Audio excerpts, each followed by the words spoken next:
I'm Rolene Marks. You have a date with me every Monday to Thursday where we take a look at your top stories making headlines here on the Israel Brief. And as always, we're brought to you by Lay of the Land. So let's take a look at those top stories, and we begin with news that the IDF's military operation in Jenin has concluded. The IDF spokesperson confirmed earlier today that Operation Bayit Vegan, or House and Garden, and as it was internally known, has concluded with the last of Israel's soldiers withdrawing.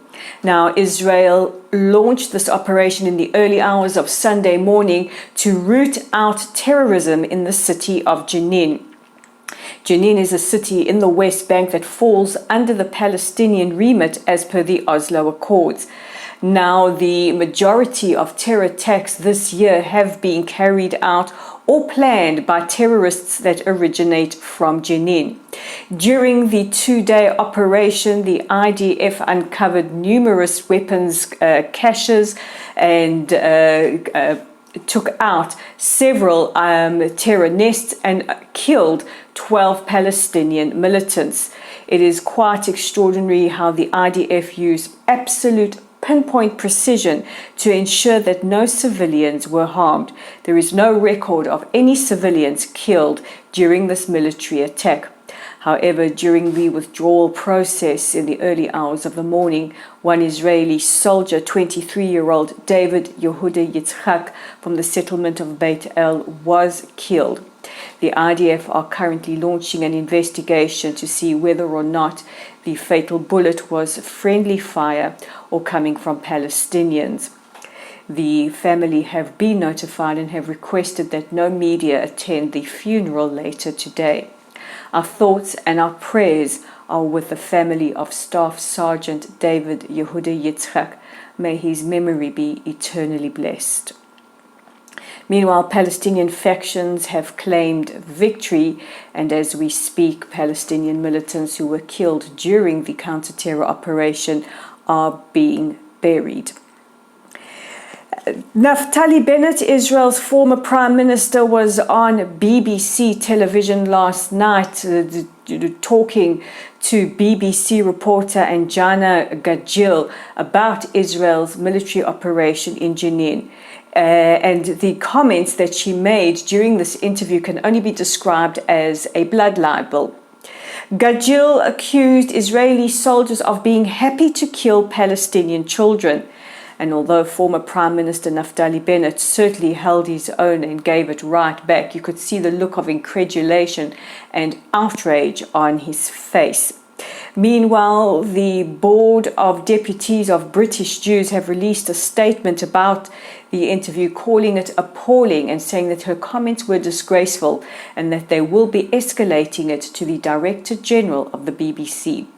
The BBC has form when it comes to this kind of broadcasting. In fact, their earlier report today covering the funerals of the militants killed during the Jenin operation gives no account that they actually belonged to terror factions. We will be watching the story very, very closely. On to more positive news. Liberian President George Weah is in Israel. The president of the West African country met with President Herzog. He also met with Prime Minister Netanyahu, and the two leaders discussed the growing ties, especially with regards to how Israel can help the country with agriculture and knowledge sharing. The president then met with Foreign Minister Eli Cohen and stated his intentions to open up an embassy in Israel. His comments were well received by Foreign Minister Cohen, who called Liberia a great friend and ally to the state of Israel, and they certainly have been standing by Israel's side in international institutions like the United Nations. And finally, as we always like to conclude with the good news, we can happily report that trade between Israel and her Abrahamic Accords cousins has significantly increased. It has been reported that trade between Israel and Morocco more than doubled this year as opposed to the same time last year. This is the period between January to May. Trade with the United Arab Emirates is up by 42% and with Bahrain 24%. Proof that peace pays.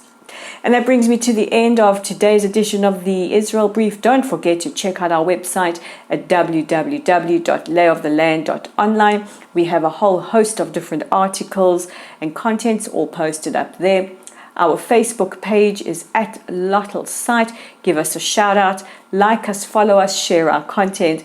Our YouTube channel is at The Israel Brief. Please don't forget to subscribe by clicking on that red subscribe button. And we're on Twitter at Lay of the Land 5.